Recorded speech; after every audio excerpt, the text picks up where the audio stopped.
Hello, fellow peasants, and welcome to my spoiler review for 2024's Nosferatu.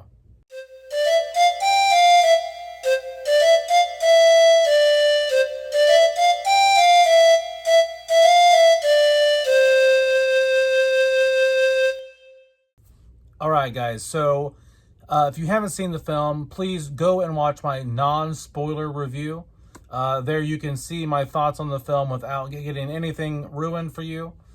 But this video is going to be mostly focused on the things that I couldn't say in the previous review. Okay, so there's things I'll mention in here that I didn't mention in the first film or the first review, and there's things in the first review that I might have left out that I'm going to include in here. Okay, so these are two drastically different videos. So anyway, let's get started. So this is directed by Robert Eggers. It stars Bill Skarsgård, Willem Dafoe, and Lily Rose Depp. And what's it about? Well, you pretty much know what it's about. Guy goes off to make a sale of a mansion to a count in Transylvania. The count is, interestingly, a vampire demon, and he is in love with the estate agent's wife, Ellen. And yeah, and so there's confrontation that comes with that weird vampire demon love triangle, you know. And so the rest of the film is basically them trying to stop this vampire plague from coming to their town. It's set in 1838 Germany, and they got to stop this vampire from coming and taking Ellen. This plague is ravaging the city. It's some epic shit. It's some epic shit. So what do I like? What do I not like? First of all, what I like is the cinematography. Cinematography here is beautiful.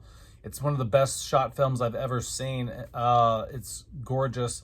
Eggers and his cinematographer absolutely nail the 1800s Victorian, Edgar Allan Poe Gothic style. Just that world, that environment. They just absolutely nail it here. You just feel how cold it is and how dark it is. There's snow falling in lots of the scenes in the film. The fact that there's a plague, just everything about this film is just foreboding and dark and haunting. And I just love the look of it, the setting, what's happening in the film. Just the world that this takes place in is fascinating, and it just sucks you in, okay? And I really it was a thrill to sit in the theater and watch this on the big screen and see all these characters act and live and breathe in this environment. Next thing I like is the pacing here. The pacing, yes. A lot of times Edgar's work is considered slow and boring, and I don't completely disagree with that. There are times in Eggers' films where I'm like, this could pick up a bit, but I'm never like, oh, this is a snooze fest. You know what I mean? Some people think these are absolute snooze fests. I will agree that there are times he could pick it up a bit, but I've never been someone who falls asleep during these or has to turn them off because of how slow they are. Okay? I don't find them to be that slow and boring. But I do think there is some merit to that argument. All right. But there wasn't a moment in here where I was like, you know, let's pick it up, you know. Everything here was timed out very well. I feel like everything in here was necessary and needed. I don't think there was any fat on the bone here. So I think he did a pretty good job timing. I think it's 2 hours, 10 minutes. So I think runtime was great, was good. In terms of the acting, the performances here are great. One of the negatives I have was, in my non-spoiler review, was some of the convulsing that Lily Rose Depp did. I didn't care for that, but I don't know who can convulse and it doesn't look cheap and stupid. You know what I mean? So, it's really just a minor nitpick, really, because I don't know who can do that convincingly enough that it doesn't look that dumb. I like let's go back to the story here. So, I do like the whole.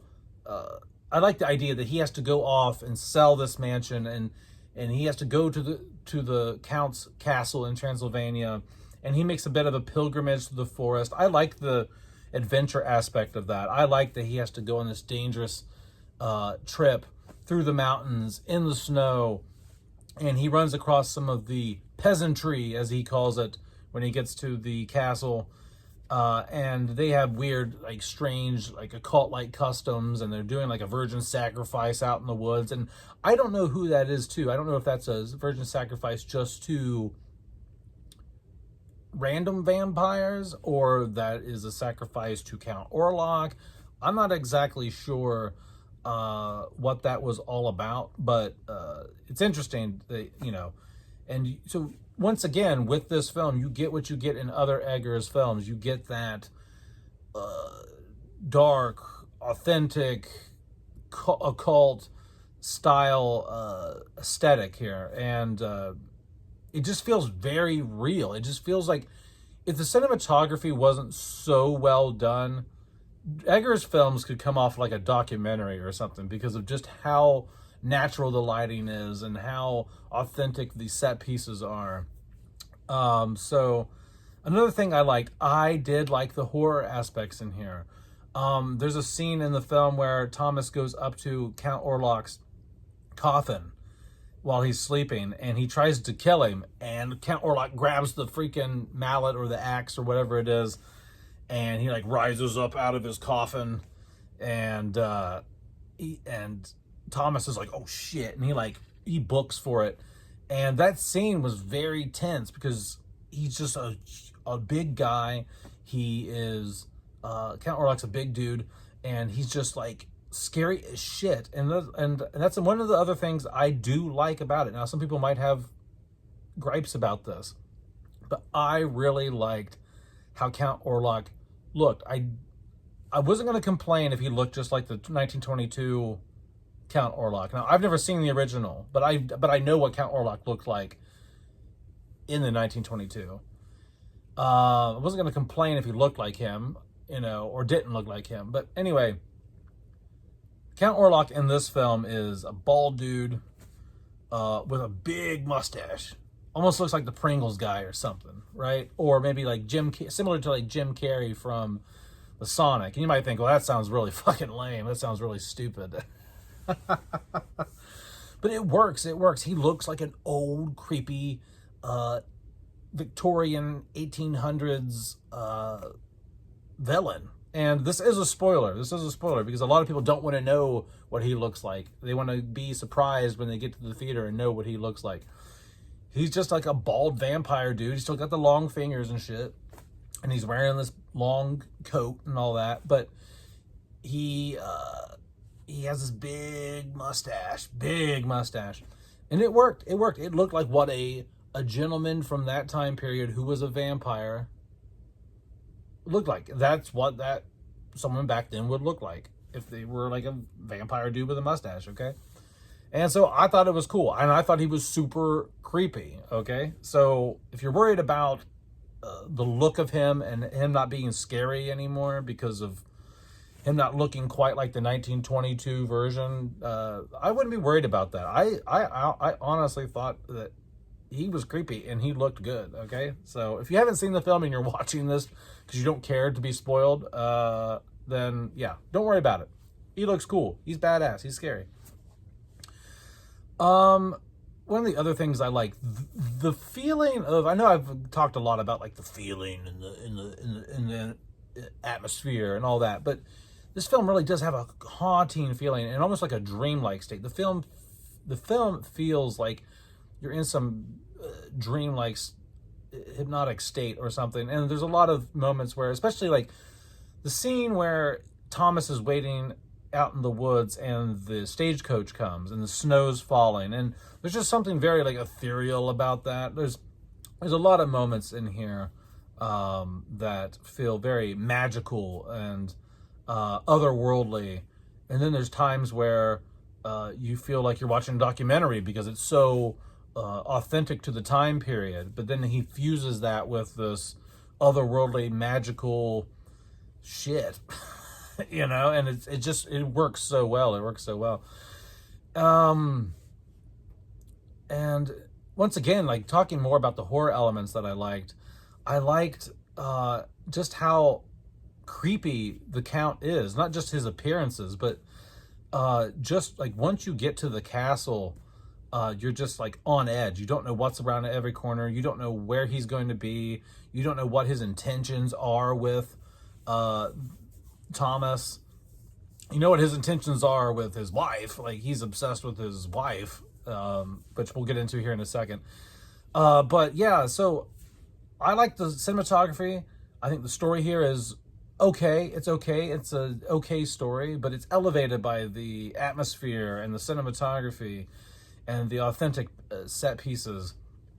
The acting in here, fantastic, fantastic. Other than the convulsing, that she does, that I don't think anybody could really do convincingly.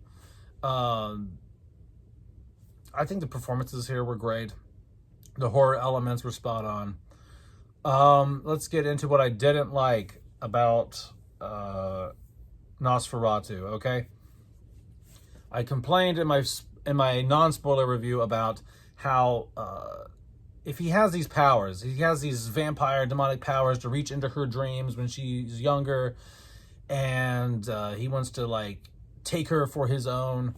Why didn't he just do it then? Like, why did he have to wait years later? Like, he's just haunting her dreams for years every night, and then he waits till her husband gets a job to come to his house to sell him some house.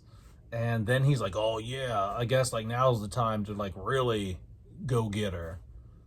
It's like, why now? Why after all this time? It just seemed like, I don't know. I think the film honestly would have worked better if Count Orlok maybe was like he saw a photo of her or a portrait of her, and then he decided like, oh, this is what your wife looks like, dude. Like, I'm gonna move back to your town, and I'm gonna like try to get with your wife. But the fact that he knew who she was, and he's been in her dreams like Freddy Krueger or something for like the last several years, and now all of a sudden he wants to pull the trigger and like be with her, that just seemed really like, I don't know. It just seemed really dumb to me, to be honest. Also,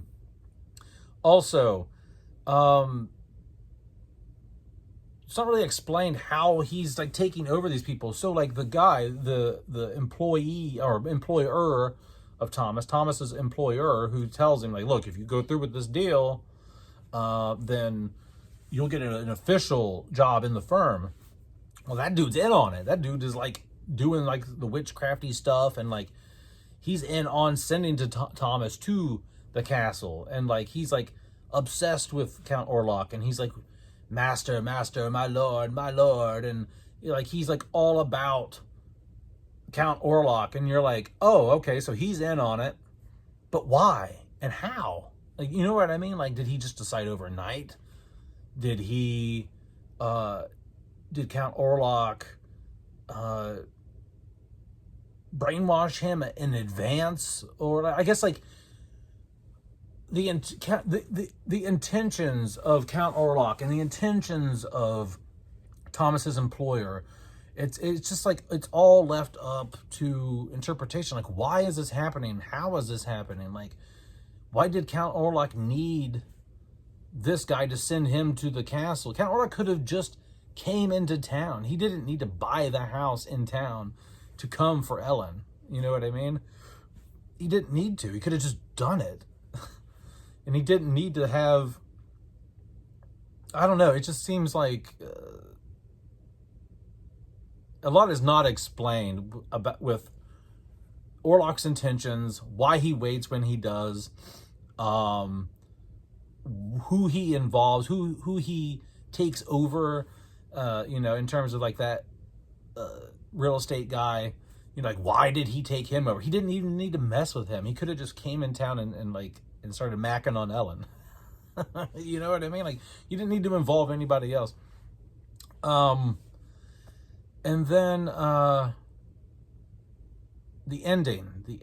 I have an issue with the ending. Now, it's not like something I hate. It's not something I hate.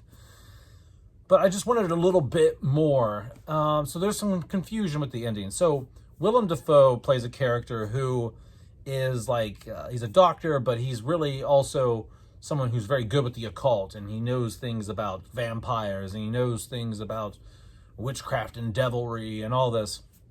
And at the very end, maybe I misunderstood something, but it looked like he was in on something. Like he knew Count Orlok wouldn't be at the house or something. Like he misled Thomas or something.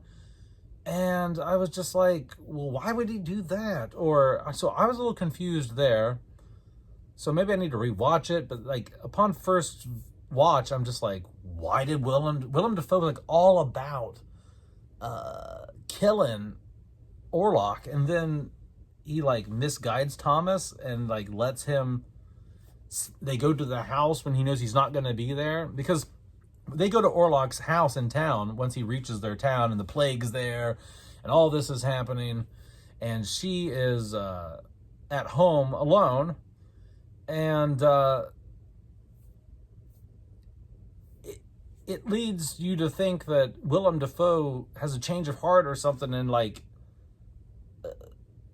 lets Count Orlok go to her, and I don't know. So it's really confusing. I don't know why he would betray them like that, but that's the way it comes across.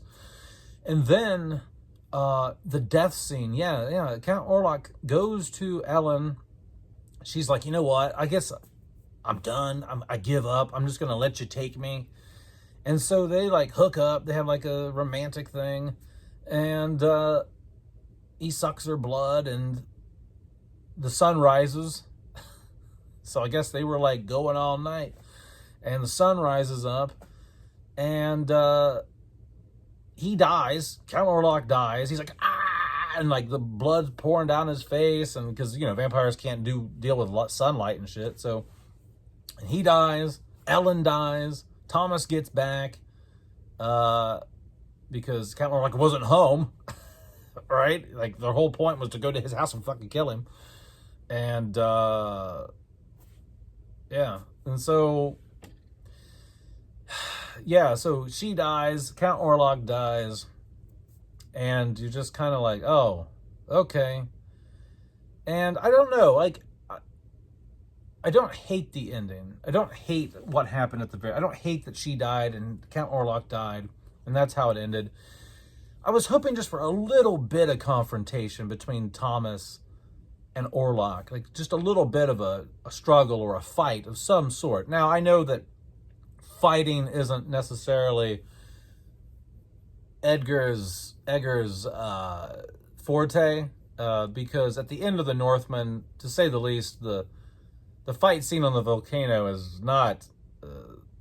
he's not someone who wants to do an action scene, let's put it that way. I've gathered from his filmography so far that he is not one to want to show fight scenes and action. He likes to do things in a more subtle way. So a big showdown between Orlok and Thomas. I didn't really think that was going to happen, but just a little something. Give me something. And didn't get it. And so I can't say I hate the ending. I was hoping for just a little something else, and I don't know what that was. But I think now that I've seen it and it's sinking in, I can get used to it. It's when you expect something and then it doesn't happen that you're like, oh, but then you get used to that thing, So I think it's just an ending I'm going to have to get used to. It's not something I was expecting. But anyway, yeah, no, I thought it was great. It's a great movie. I think it is neck and neck with The Northman for me in terms of my favorite works from Eggers. I'm going to think more on it. I'm going to do a ranking of of Eggers films and let you know which ones I like from least to best. But I'm going to have to think on this hard because there's things about each film that I really like and things about each film that I really don't like. And it's going to be interesting to have to weigh them out. I'm just going to have to go off vibes. I'm going to have to just go off my gut feeling, how I feel when I watch these, how much I enjoy them, not so much off of filmmaking technique and things like that, and you know, bullshit academics on you know, I just need to go off how my level of enjoyment when I watch them, like my gut feeling, how much I like them. So I'll be posting that at some point in the next few days. But all in all, guys, I really enjoyed Nosferatu. I thought it was an excellent film. Great atmosphere, very haunting, creepier than I thought it was going to be. And but yeah, that's it, guys. I really hope you enjoyed watching my non-spoiler review and this review as well. Let me know down in the comments below what you thought about 2024's Nosferatu. Have a good one, peasants. Peace out. Bye-bye.